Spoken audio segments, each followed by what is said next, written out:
It's a little different experience studying film at NID and being taught by someone who studied film at FTII. Being one of his initial batch students, where I learned how to, for the first time, how to write for the screen. So yeah, it's been interesting. What I want to know from Arun specifically regarding this book, Purab or Paschim, is why do we need a villain in any story? The villains are needed for two primary reasons. One is that number one is villains get to do things legally in a narrative which we are morally and legally not allowed to do. So we can have vicarious pleasure. Pran can sort of beat people around, and Prem Chopra can, sort of molest women, and Shetty can sort of throw people around, and Helen can dance in a seductive manner, and Bindu can do that. And we massively enjoy it because we are not allowed to do that. Actually, this is true for the films, Hindi films till the about 80s. After that, the sort of the pattern changed. But the villains got to do what we would want to do, but we couldn't do. So villains had all the fun. In a 3-hour film, they had fun for 2.5 hours, and for half an hour, they were bashed around a little. And then there will be a group photo. This I remember very clearly. And this is true for films till the 70s. There has to be a group photo in the end, and they lived happily thereafter and stuff like that. The second reason why we must have villains is that we must other people. We are afraid of people who are unlike us. So people who have a different religion, people who belong to a different country, people who belong to a different physicality, like people who are, for example, handicapped, or people who belong to a gender orientation which does not fit into the heterosexual formula. These are the people we are afraid of. And whatever we are afraid of, we must other. The advantage of othering is that therefore we are the neat and clean guys and they are the dirty guys. For example, in conflict areas, and which Indian Hindi cinema has been othering, there are many conflict areas in this country, and those conflict areas, whenever we make a film on, either whether it is Kashmir or in the Northeast or anywhere, it's very clear who are the villains and who are the heroes. By making othering people, we make them, we make it easy for us to hate them.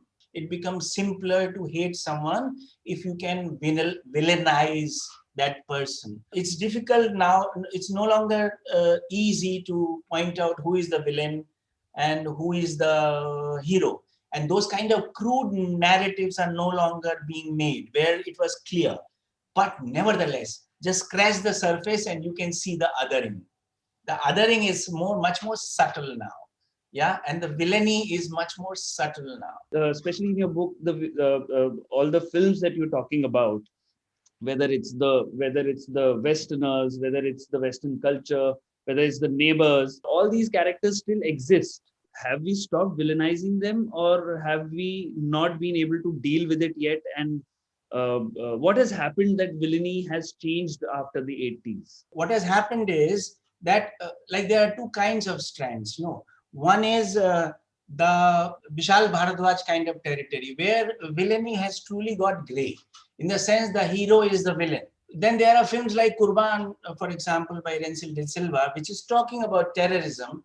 But when you talk about terrorism, you connect it very subtly to a certain community, to a certain religion, to a certain region.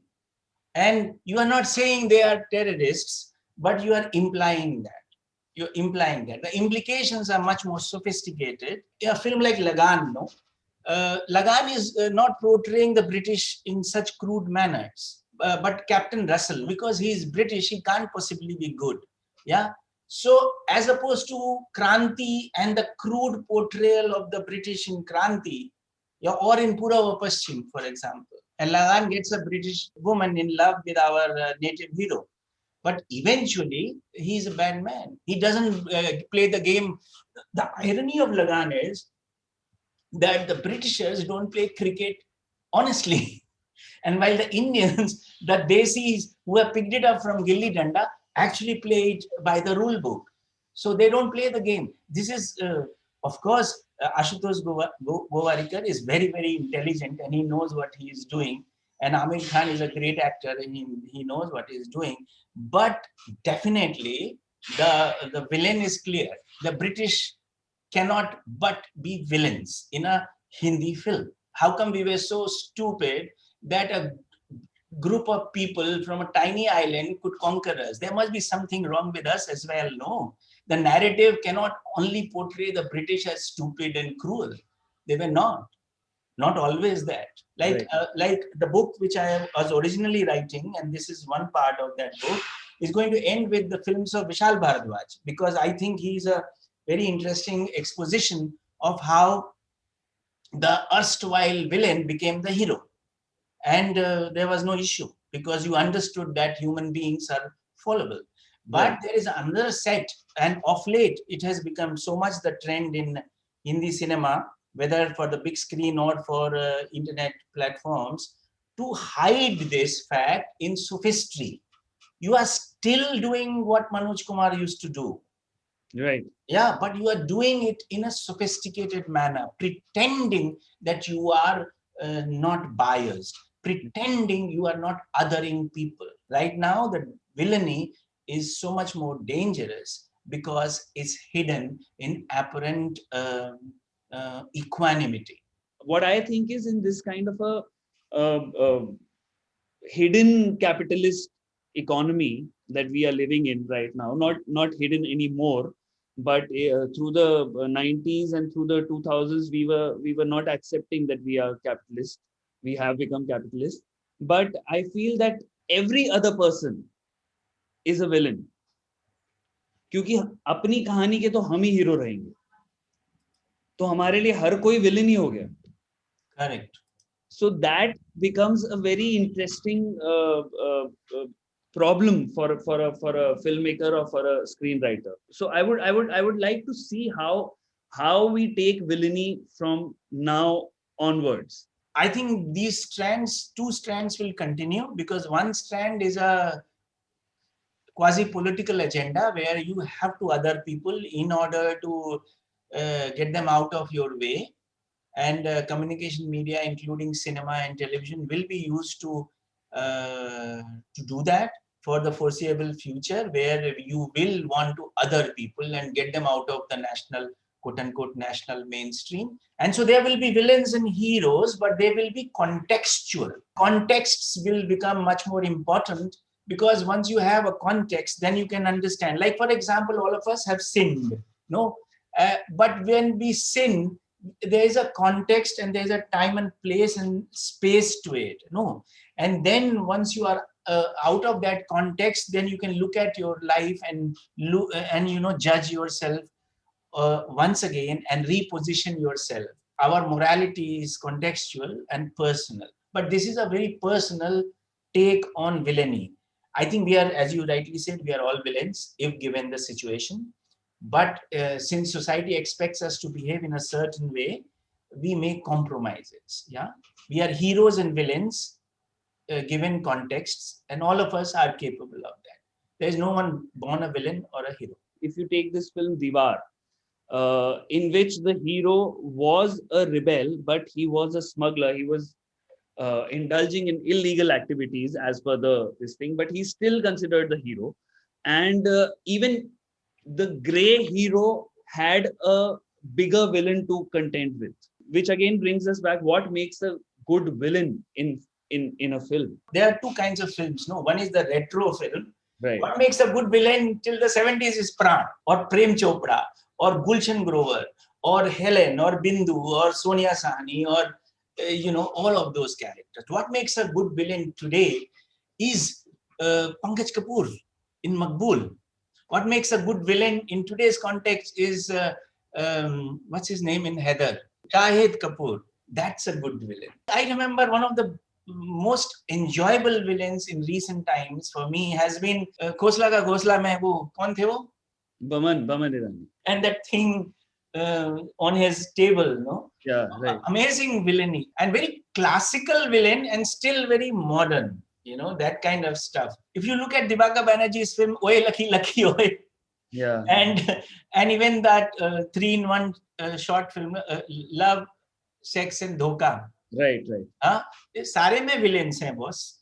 I mean, हमारे समाज में, in this country of ours, horrible things happen, and terrible villainy in real life happens. In cinema, nothing like that happens, because even when Pran was there, it was sanitized villainy. Scam 92, which portrays Harshad Mehta's story and the rise and eventual fall in the stock market. There's a discussion out there whether he did was right, what he did was right or wrong. So are we looking at something where at pieces, fiction pieces, where we are glorifying villainy sometimes? Clearly, no, cinema is a reflection of the society we live in. Cinema doesn't create the society we live in. Right. Harshad Mehta has been a hero for the longest of time in certain circles in India, but it has not been officially possible to say. Right. What was not officially possible to say in the 70s, for example, is now official credo and legal. So this is also related to what the current Samaj thinks is legal to say, because it was illegal to say some of the things which are being said and some of the people who are being praised in the 70s, for example. Yeah, and they are in the political sphere, they are in the economic sphere, they are in the social cultural spheres, etc., etc. Capitalism and a certain economic system makes it legal what was illegal in a socialistic system. So Harshad Mehta was illegal in a quasi-socialist system. Harshad Mehta is a hero in today's system, my dear. How will a hero become a hero if there's no villain? Who will he fight? Who will he will fight with himself or herself. अपनी अंतरात्मा की आवाज is the hero. और उसके जो predilections हैं कि मुझे पाना है, मुझे खाना है, मुझे सब कुछ चाहिए. It will keep changing depending on what the society accepts as the norm.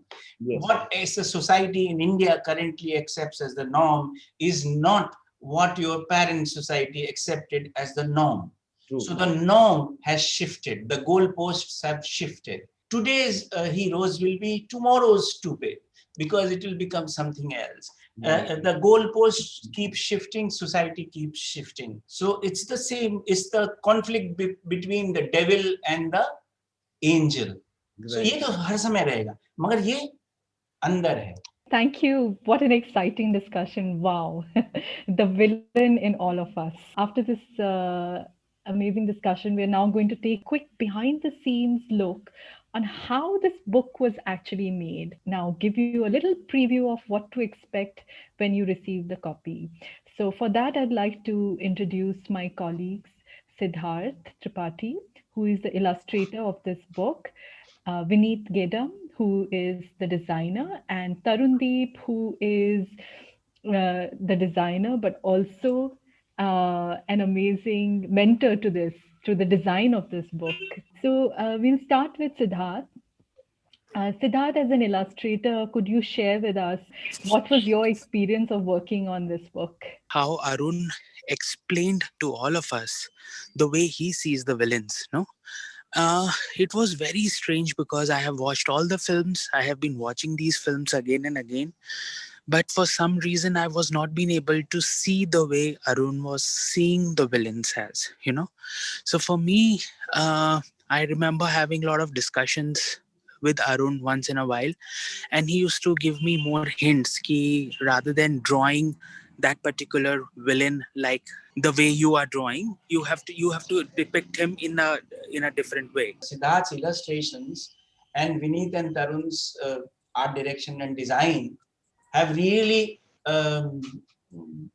added tremendous value to the book. It was one of the most fun projects that I did at NID, especially because two of my deep interests came together in this project. One is films and the other was publications and print and typography, right from where the illustrations would go to the typeface. There were different sections in the book, in each chapter, which we had to take care, right from the main body of the chapter to the synopsis.